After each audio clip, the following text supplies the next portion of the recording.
We're currently on E-Burner Road looking at acoustic monitor. Terry's going to have a crack at running you through a bit of a tutorial. What do we got, Terry? Starting at the map, this shows where our sensors are on the boiler. All our odd numbered sensors are on the north side, our even numbers are on the south side, 4 sensors on each side through the reheater. It's set up so that each sensor should be around 86 decibels with an alarm 92 decibels. While the sensors are below 92, they're not in alarm. If they come up above 92 and sit there for 2 hours, both the bar and the sensor in question will turn red. And latch, will they? Yep. Yeah. And then down here we've got a trend. If we go down at the bottom, we can look at the bars. Yep, the bars in more detail. You can select individual sensors and then go to the trend. It's the next button along.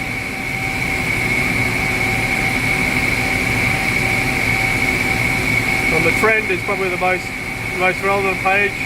We've got a scale of 0 to 30 days history, which by pressing this trend button over here, we can change to 60 days or down to a 24-hour time scale. We can scroll through our different channels by using these buttons. As you can see, these have been going over that line, but only for short periods while it's soot blowing, yeah? Yep. And then you can see where we've stopped soot blowing about 13 hours ago last night. Yep. They're currently at 450 megawatts. You see, as we scroll through them, you get the descriptions of where they are and what channels we're looking at. You can also view groups rather than just individual channels. Yep. So this will view group 2, which is all our south side channels. And again, scrolling through, group 1 is all our north side channels. Changing scale as well. Does exactly what you'd expect, adjust the scale there. Moving on to the next button down the bottom here, spectrum. Gives us each channel graph at a frequency. The frequency and amount of energy in each of the frequency ranges.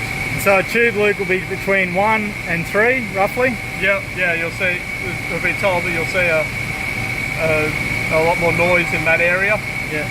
Our red line is our baseline with no soot blowing, and the white line that's regularly changing, that's our current or actual at the moment. Yep. We can also go into history and look at the history, say no record, but yeah. So then you got back to the map down the bottom here, and these other 2 screens are looking at alarm history and then basically the health of the system in general, looking at impedance and capacitance across the cabling between this unit and the sensors.